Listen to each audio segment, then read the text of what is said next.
September the 1st, 1939. German troops thrust deep into Poland to win a swift and absolute victory. Barely 20 years earlier, their forefathers had also been on the march, but back into their homeland as a defeated army. In November 1918, after 4 years of World War I, Germany's Emperor, Kaiser Wilhelm II, had been forced to abdicate. His armies were being ground down by a remorseless offensive by British, French, and US troops. His people faced starvation. But already, a dangerous myth was taking root. The German generals and troops claimed that they hadn't been defeated in battle, but betrayed by their own cowardly politicians. Even so, at 11 in the morning on November the 11th, 1918, the 11th hour of the 11th day of the 11th month, World War I came to an end.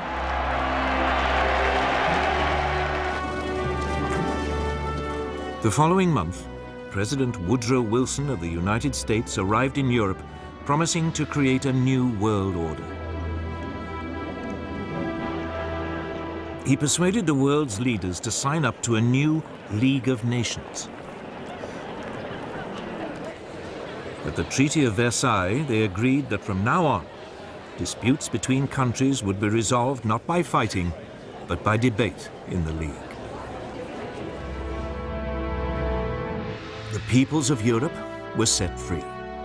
Germany's ally, the Austro-Hungarian Empire, was dismembered. Out of it, new nations were created: Austria, Poland, Hungary, Czechoslovakia, Yugoslavia, Latvia, Lithuania, and Estonia. Germany itself was greatly reduced in size.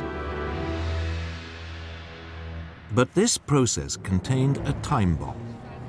Not everyone celebrated the birth of countries like Czechoslovakia. Several of them contained substantial German minorities. One day, the desire to reunite the German peoples would come to haunt Europe. The war-torn German people also had one final indignity inflicted on them. They were forced to pay a massive £6.6 billion in reparations to France and Britain, something they could ill afford. And when he returned to America, Wilson's new world order immediately fell apart. The US Congress decided it could not risk being sucked into another war in Europe. It refused to join his league, and the US withdrew into isolationism. Germany was now a very different nation. It was still Europe's biggest country, but its militaristic monarchy had gone. It had become a democracy.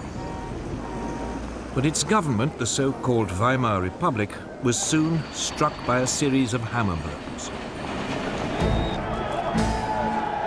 Street battles erupted between extreme right-wing nationalists and communists trying to start a revolution. Then, in 1923, the country was devastated by hyperinflation, which reached hundreds of % a month. Ordinary people's savings were wiped out. This was fertile ground for a new breed of rabble-rousing right-wing politicians. Among them, Adolf Hitler. Hitler had been born in Austria. He had fought bravely as a soldier in World War I and been awarded the Iron Cross. On returning to Germany, he settled in Munich, and his fiery oratory soon enabled him to seize control of the small National Socialist or Nazi party.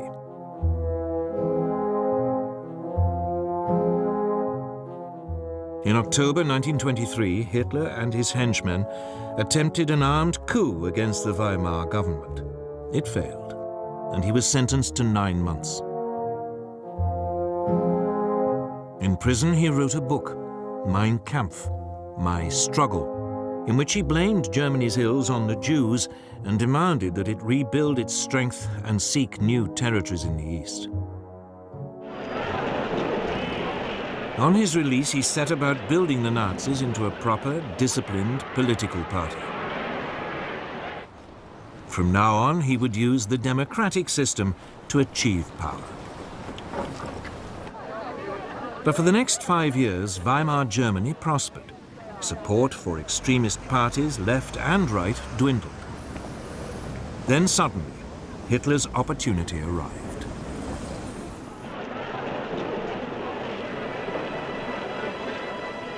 In October 1929, the US stock market crashed. Billions of dollars were lost, and an economic depression swept across the world. Unemployment in Germany soared to over 6 million. Only extremist politicians seemed to offer a solution. Wir haben ein Ziel uns gewählt und verfechten es fanatisch rücksichtslos. Politicians like Hitler. By 1931, his Nazis were a true mass movement.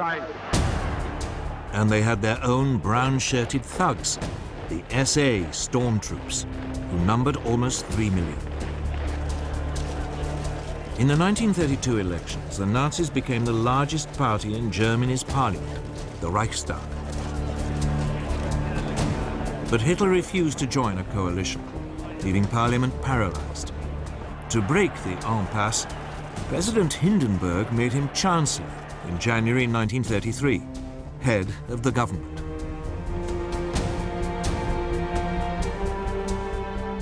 Within a month, the Reichstag burned down. Hitler accused the communists and demanded emergency powers. He then used them to ban all other political parties. In August 1934, President Hindenburg died. Hitler declared himself president. He was now absolute leader, the Führer of Germany.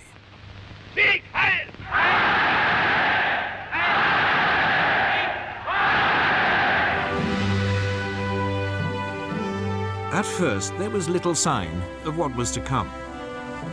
For the next 3 years, the Führer concentrated on rebuilding Germany's economy. He spent millions on public works, including the 5,000-mile Autobahn system, to soak up the unemployed.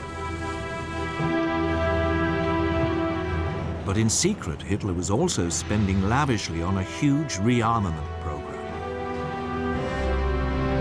Under the Versailles Treaty, the German army had been limited to 100,000 men. The country was forbidden to have an air force, tanks, or submarines.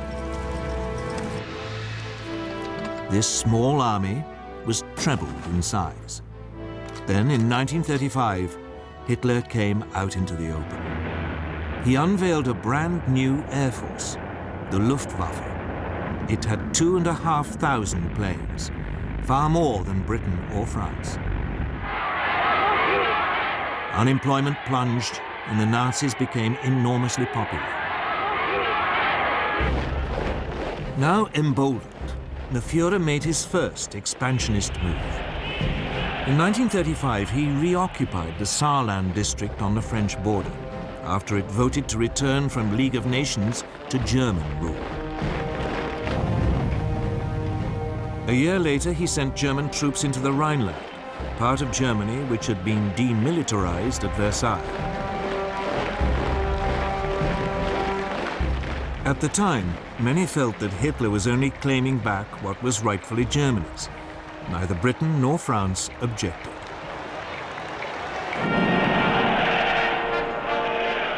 When Berlin hosted the 1936 Olympic Games, the Nazis were seen by many as firm but fair. A government which was restoring the nation's pride and which didn't threaten anyone. Of course, there were signs. The 1935 Nuremberg laws forbade Jews to marry true Aryan Germans and deprived them of their citizenship. But when the first threats came to world peace, they didn't come from Hitler at all, but from somewhere else entirely.